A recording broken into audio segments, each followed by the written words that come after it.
29 août 2024, je pars de chez moi à 18 h et décide sur un coup de tête d'aller faire mon premier marathon. Petit marathon en cours. C'est dur, ni mon corps ni ma tête n'étaient préparés. Je réitère l'expérience quelques mois plus tard, en janvier, et comme à cette période il fait froid, je décide de partir léger, sans eau, et c'était pas une bonne idée. Petit footing d'entraînement pour le 100 km à venir. Finalement, en avril, j'apprends de mes erreurs. J'ai de l'eau, de la nourriture, de l'entraînement trail dans les jambes, et donc je tape un 50 km en étant à l'aise. Pour moi, l'étape suivante est évidente, le 100 km. Et cette étape, elle est demain. Mais avant ça, faut que je prépare mon sac. Bah voilà, on a tout là. Petite banane, nickel. Ça va le faire, ça va le faire. J'ai plus qu'à aller me coucher, ne pas réussir à dormir et me réveiller après 5 heures de sommeil. Ouais, je viens de me réveiller là.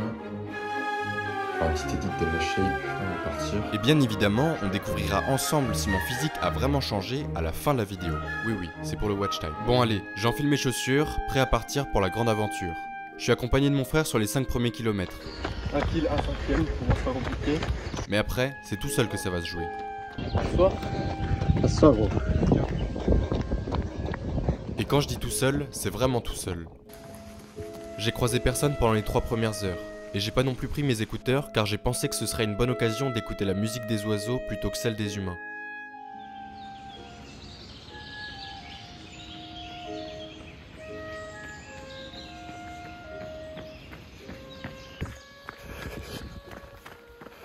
Bon, et puis après ces envolées poétiques, c'est déjà l'heure de manger. Première petite collation. Eh oui.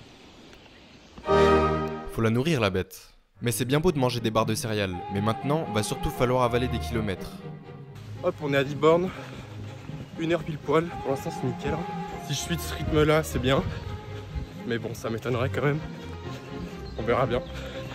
Tranquille, pour l'instant, c'est nickel. Pas de fatigue, ça va. Au 15e. Hop, 20 bornes. Ça va nickel pour l'instant. Allez, 25. Je crois que ça commence à tirer doucement dans les jambes, mais ça va. Ouais, c'est quoi cette montée là?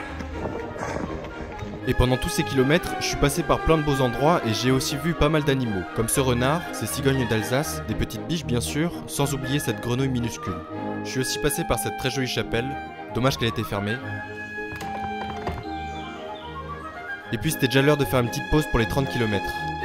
J'ai mangé une banane, et puis il a fallu repartir. Bon allez, après la petite banane des 30 km, là c'est reparti. Bon là je crois que j'ai 2-3 km à faire sur route. Bon je suis pas trop fade mais y a pas le choix.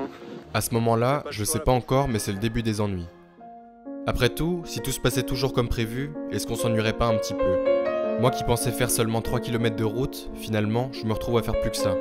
Et quand c'est pas de la route, c'est des pistes cyclables. La même chose sans les voitures finalement. Quoi qu'il en soit, je sens que le bitume me fait pas du bien. Je commence à avoir un début de douleur au genou droit. Et je sens bien que c'est pas une douleur normale, mais je continue. Allez, 40 km.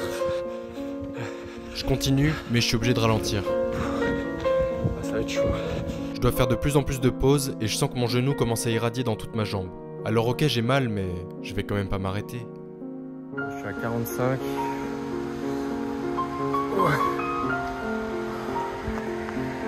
Là, ça me gaffe parce que ça fait 10 bornes, je suis sur la route là. J'ai vraiment mal au genou en plus. Et même quand la douleur semble se dissiper un petit peu, Pas mal mais on continue. Allez. elle reste jamais bien loin.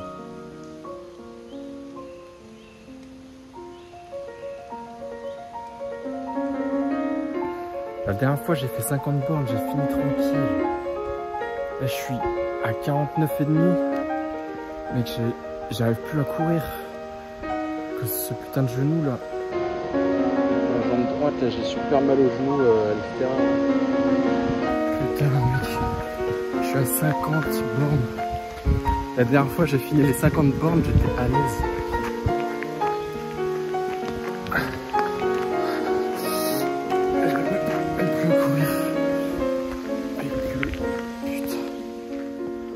Vous l'avez compris, j'arrête. Décevant, non? Pour moi aussi ça l'était. J'avais prévu de rentrer chez moi le soir en vainqueur, triomphant du 100 km, et au lieu de ça je rentrais juste avec le genou en vrac. Mais finalement je me dis que ce qui compte vraiment c'est pas l'échec, mais c'est ce qui vient après.